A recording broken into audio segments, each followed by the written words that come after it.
Мақпалдың ас үйіне қош келіпсіздер, қыздар. Бүгін менің YouTube каналымдағы ең алғашқы видео менің өзімнің алғашқы хит болған медовик тортым болады.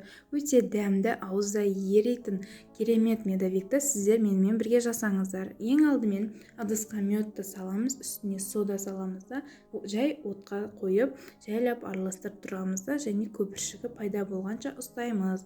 Осы кезде қандай түс шығатын болса, ерте алсаңыз ақшылдау болады, көбірек ұстасаңыз қоюлау түсті торт шығады сізде, қыздар. Ал медтің сапасы торттың сапасына ешқандай әсер етпейді. Қандай мед алсаңыздар да өздеріңіз білесіздер.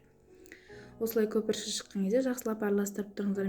Маған осылай қоюлау цвет ұнайды, сондықтан мен қоюлау цвет қылдым. Үстіне сары май салып көбірек араластырып жіберіңіздер, өйткені медтің ыстықтығы болса жұмыртқа пісіп қалуы мүмкін, қыздар.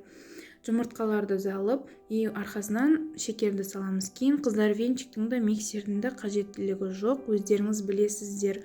Қолмен вилкамен араластырсаңыздар да болады. Бұл торт оның всегда удачно шығады бәрібір. Ал мына жерде разрыхлитель, жарты килограммдық ұнға арналған разрыхлитель, сондықтан мен оның жартысын ғана пайдаландым. Біз өйткені 300 грамм ғана ұн қосамыз. Ұнды міндетті түрде електен өткізіп дайындап қойыңыздар, қыздар. Сонда пышный болады, ол жағын өздеріңіз де білесіздер деген ойдамын.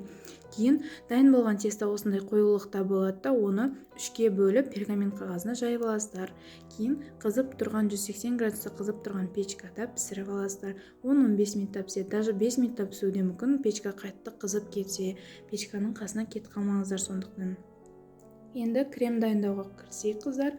Крем үшін бір жұмыртқаға шекерді салып жақсылап араластырамыз.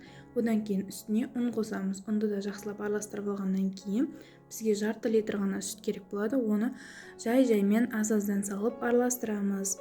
Өзімізге қажетті сұйықтықты алғаннан кейін бұны да отқа қойып, қатты емес, жай емес, орташа отта араластырып тұру арқылы қоюлыққа жетеміз, қыздар.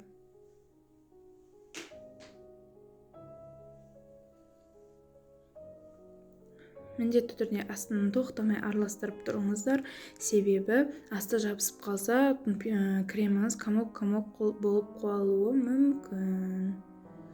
Осылай болғаннан кейін осындай ең алғашқы көпіршіктер пайда бола бастағаннан сразу оттан түсіреміз де үстіне ыстық күйінде сары майды қосып жібереміз. Сары май өзінің ыстықтығына еріп кетеді. Енді тортты жинай берсек те болады. Тортты жинау үшін ең алдымен корждарды суыту керек міндетті түрде, және кремді қараңыздар, қандай күшті консистенциясы. Торттың 3 бөлігінде бірде-бір формаға салып кесіп алу керек. Мен дайындап тарелкамен кесіп алдым. Үстіне кремді жағамыз. Одан кейін корж, крем қылып полный жинап аламыз. Кремнің қалғанын полный торттың жан жақтарына жағып шықсаңыздар болады. Және де тортты мен өзінің крошкасымен безендірдім. Ал сіздер қалай безендіресіздер, ол жағын өздеріңіз білесіздер. Если праздничный столға болса, әртүрлі разноцветный қылып безендірсеңіздер болады, қыздар.